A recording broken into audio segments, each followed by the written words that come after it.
bienvenue à la raffinerie de Donges, un site classé Seveso 2 qui bénéficie de réglementations très précises en matière de prévention des risques industriels majeurs.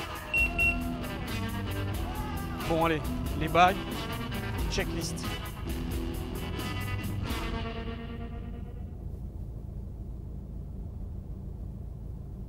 Donc quand on montera, je monterai avec la couverture et puis si que monte à base des ailes, je mettrai une couverture sur eux pour qu'ils se calment. Et par contre, on va se mettre de ce côté-là pour pas qu'ils... tu vois, si elles tombent de ce côté-là, on peut les prendre. Ouais, on va se mettre impérativement de ce côté-là.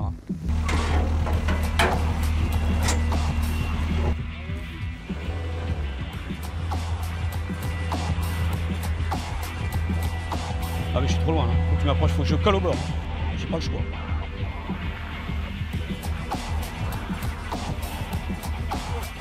Donc on bague les poussins, en général entre le 35e et le 45e jour. Et là, ils ont 52 jours, donc on est très très limite. Les parents sont au-dessus, là, ils s'inquiètent de voir qu'il y a des intrus dans leur paysage. Attention, il y en a deux! Il reste encore des morceaux de nature vierge extrêmement riches, extrêmement intéressants en matière de biodiversité. Et bien de part et d'autre, des industries qui se sont installées le long de l'estuaire. C'est le seul nid en Loire-Atlantique à l'intérieur d'une enceinte industrielle de ce type-là. Et effectivement, ben voilà, on prend des précautions, il y en a plein à prendre pour venir les bailler, mais c'est toujours le même plaisir.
J'aime bien errer, me promener, disparaître même quelquefois dans la nature. Et puis, il faut rester disponible. Des fois, on voit des choses extraordinaires, des fois, on voit rien.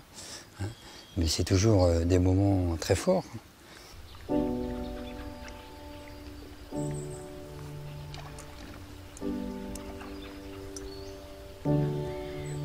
Regarde, tu le vois là-bas? Regarde le grèbe, là. Il a plus son plumage nuptial, mais on voit bien sa petite huppe sur la tête.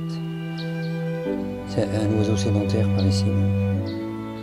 La Loire, c'est une espèce de cordon, un lien, mais de chaque côté, il y a des zones humides très importantes, qui en fait sont des réservoirs de nourriture pour les oiseaux et d'autres animaux. C'est plutôt de l'eau douce, mais avec une remontée des marées assez loin dans l'estuaire, qui fait que bon, il y a de l'eau saumâtre qui pénètre dans tous ces marais-là. Voilà, alors parmi le troupeau de vaches, là, il y a des hérons garde-bœufs, tout un groupe, il y a même une aigrette garzette dedans. Ah, puis voilà, quelque chose d'intéressant, on a une belle spatule. Ça, c'est un oiseau, c'est un coup d'œil rare. La spatule, c'est un sacré oiseau avec un bec très surprenant, en forme de cuillère. Il y a un certain nombre d'oiseaux qui sont en voie de disparition. Et puis il y en a d'autres qui, au contraire, sont en expansion. C'est le cas de la plupart des grands échassiers. Alors, est-ce que c'est le réchauffement climatique? Probablement. Ils trouvent de la nourriture, alors qu'auparavant, ici, ça ne lui convenait pas. Donner un nom aux oiseaux, donner un nom à ce qu'on voit, ça leur donne une réalité.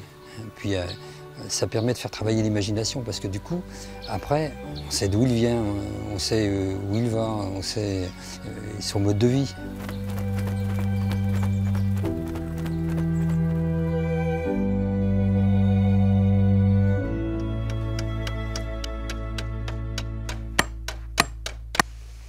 posez. Alors là, on est en train d'installer donc la base vie du camp de bagage. On va baguer tous les jours.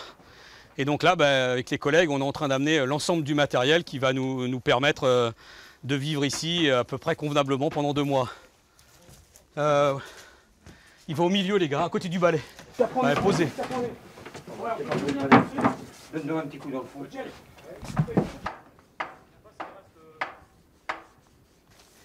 Bon bah à tout à l'heure. Oh là là là là. Là elle est belle, regarde comme elle est belle. Bon, elle est pas très haute. On marche ensemble?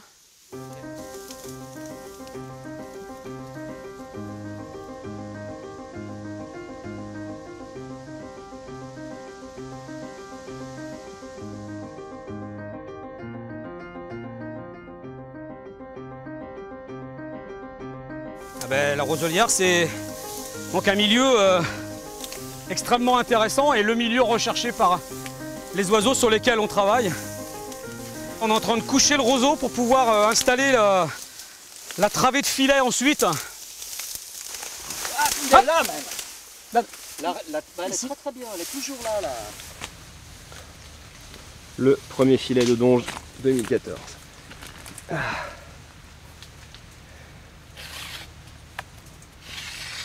Entre ces 2 ralingues, il y a ce qu'on appelle une poche qui permet de capturer et de garder captifs les oiseaux. Alors comment ça marche? Avec le poids et la vitesse, l'oiseau va ouvrir la poche et retomber en bas, jusqu'à notre arrivée pour le récupérer et aller lui poser une bague.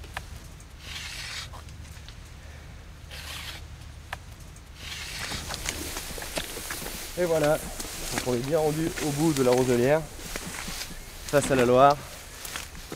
C'est joli les sphères de la Loire. Malgré qu'il soit fortement urbanisé et industrialisé, a su garder un peu d'espace pour la nature et les oiseaux. Cet espace sauvage là, la roselière, il résiste encore et toujours à l'envahisseur. Il faut savoir que la majorité des passereaux migrent presque tous par la France et presque tous par l'arc atlantique français, où il y a plusieurs types de marais comme ça, notamment l'estuaire de la Seine, l'estuaire de la Gironde, bien sûr l'estuaire de la Loire. Et donc ces zones accueillent en migration presque la totalité des oiseaux européens. Donc toute l'Europe passe par chez nous.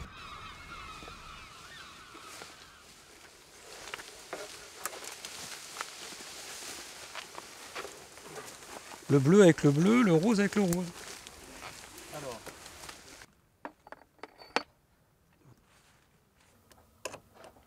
Un petit bout de bois.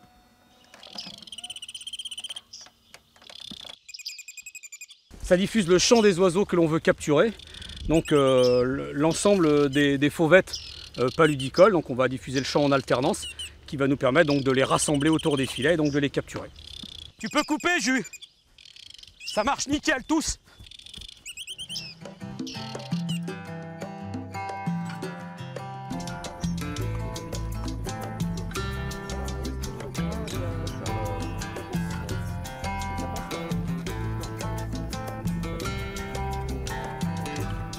C'est bizarre cette raffinerie, mais malgré tout, ça reste avec un soleil couchant derrière, ça reste quelque chose d'assez magique. Ouais. D'assez curieux. Exact.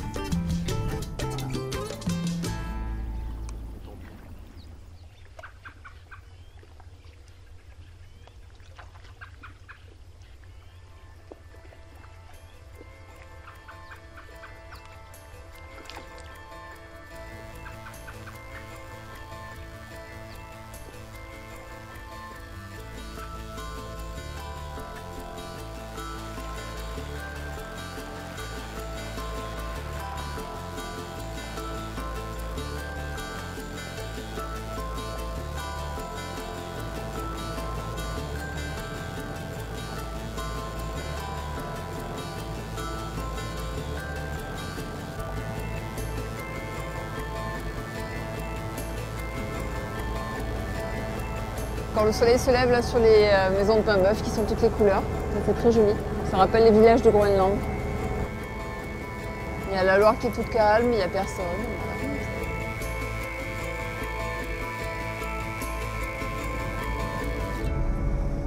On va aller chaluter avec un chalut expérimental pour qu'on fasse en fonction de la marée. Voilà. Quand il y a des coups de chalut à faire avant, La renverse, eh ben, il faut venir assez tôt. Ici, c'est la marée qui décide.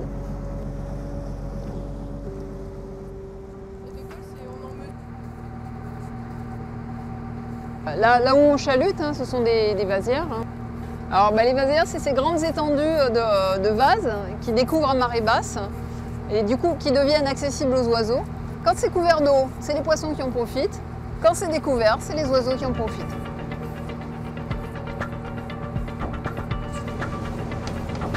On va virer.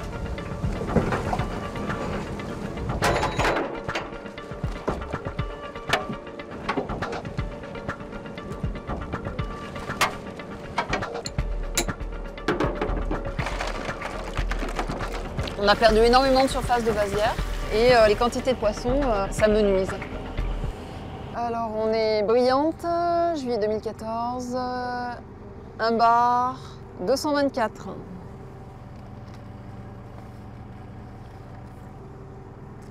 Voilà. Celui-là, c'est des petits flets. Platyctis flésus, et puis ça, c'est une petite sole, une petite solea solea. Le nombre de juvéniles de poissons, il est lié à la quantité de nourriture, c'est-à-dire à la surface des vasières et à la densité de petits invertébrés qu'on va trouver dessus.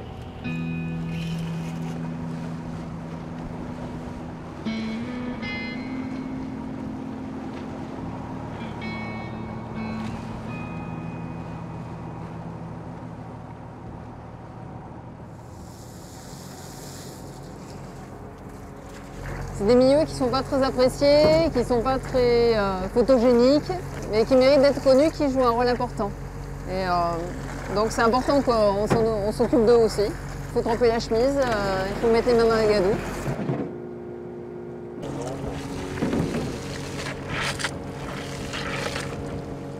Voilà, on a des petits crustacés qui sont extrêmement intéressants parce que très prisés par les petits poissons et par les oiseaux.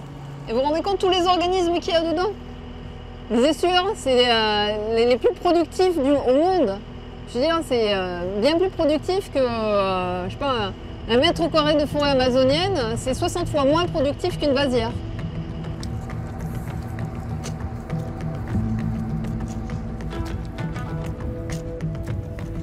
Mon terrain de jeu, c'est ça. C'est ça que j'essaie de sauvegarder, de garder en bonne qualité et en surface suffisante pour assurer son rôle.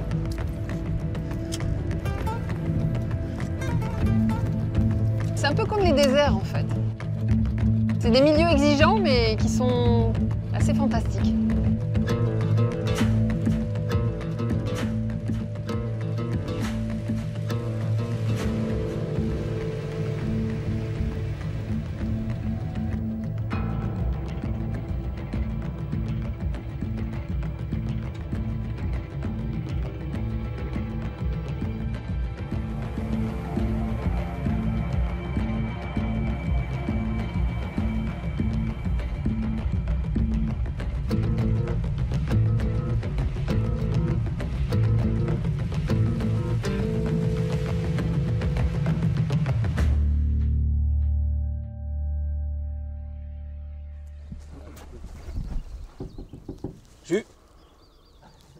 Ouais, en route. Nico. Ouais, super, salut Hubert. On va les réveiller Marine. Allez Marine. Ouais. Allez, debout. 4h47. Ouais.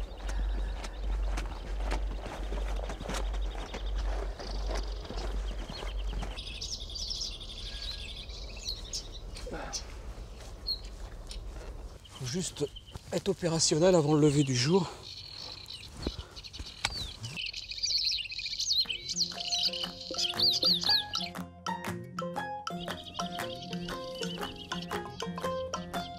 On cherchait dans l'estuaire un site magique qu'on soupçonnait mais qu'on n'avait pas trouvé.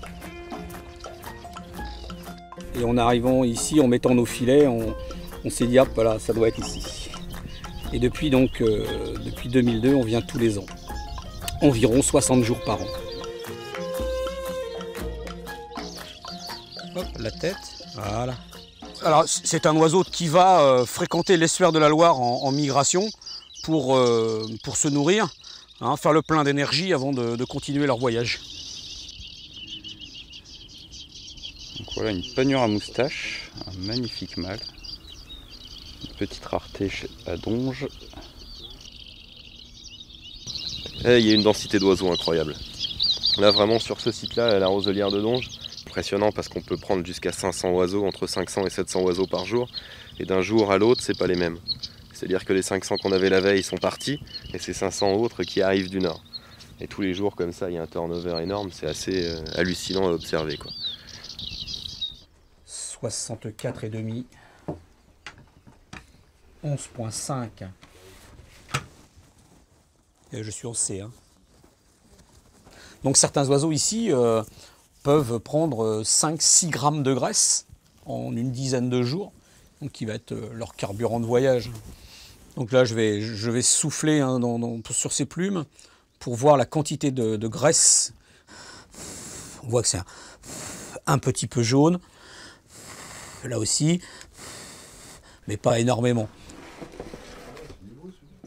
La migration, c'est quelque chose d'absolument passionnant. Et donc, on a encore plein de choses à découvrir. Et découvrir, c'est aussi mieux pouvoir conserver ces espèces qui ont un rôle à jouer dans la nature. C'est des pièces hein, du grand puzzle de la biodiversité. Donc, elles ont un rôle à jouer.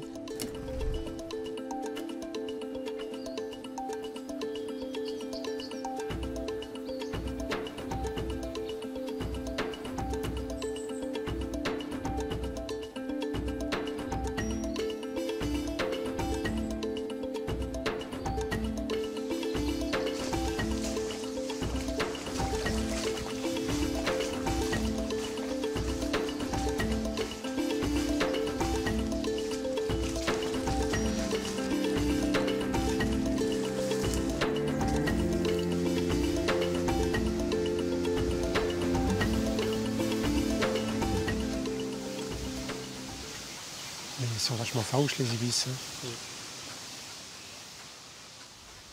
Là c'est les ibis sacrés.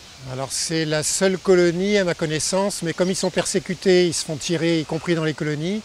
Ils déménagent en cours de saison pour renicher ailleurs. Il y en a 5000 qui ont été tués en l'espace de 6 ans, sous prétexte que c'est une espèce qui n'est pas d'ici, qui vient d'Afrique. Elle a disparu d'Égypte. Il y en a encore quelques colonies assez lâches dans certains pays africains. Ce n'est pas une espèce qui est très abondante. On a repéré où sont les nids, donc effectivement on va aller les baguer. Après des travaux d'approche discrets pour ne pas faire peur aux oiseaux.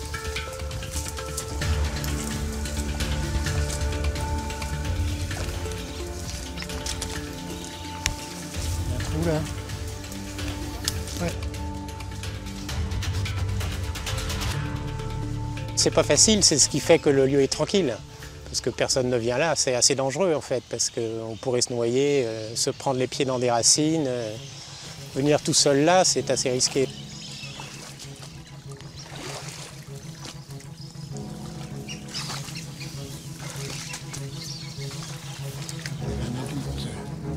Un ibis adulte sur le nid. Avec tous les ibis qui sont perchés derrière. Là, il y a une dizaine de nids.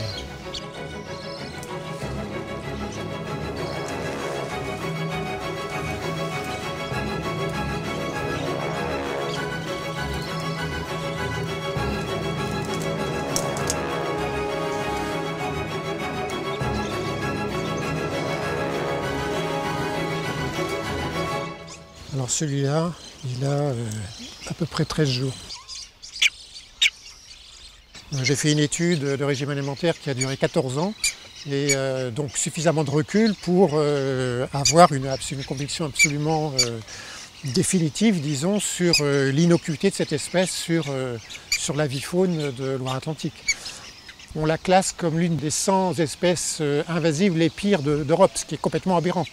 On mélange la science et la philosophie. On considère que cette espèce n'est pas d'ici, donc elle n'a pas lieu d'être. c'est une vue des choses qui n'est pas très sérieuse et qui en tout cas ne résiste pas à une analyse scientifique.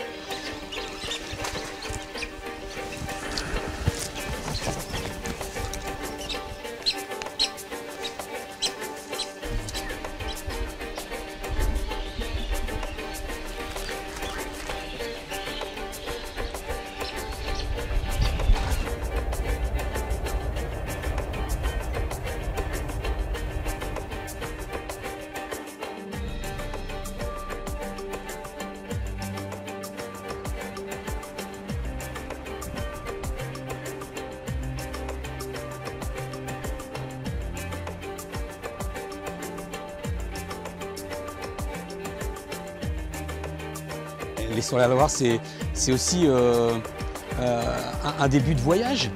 Alors c'est une arrivée par la Loire qui vient se jeter ici en mer, mais aussi un départ. Et les oiseaux là qui sont ici, ils ne sont qu'en escale migratoire entre deux zones. Cette notion de se balader au long cours, c'est extraordinaire. Oui, c'est un joli trait d'union, cet estuaire.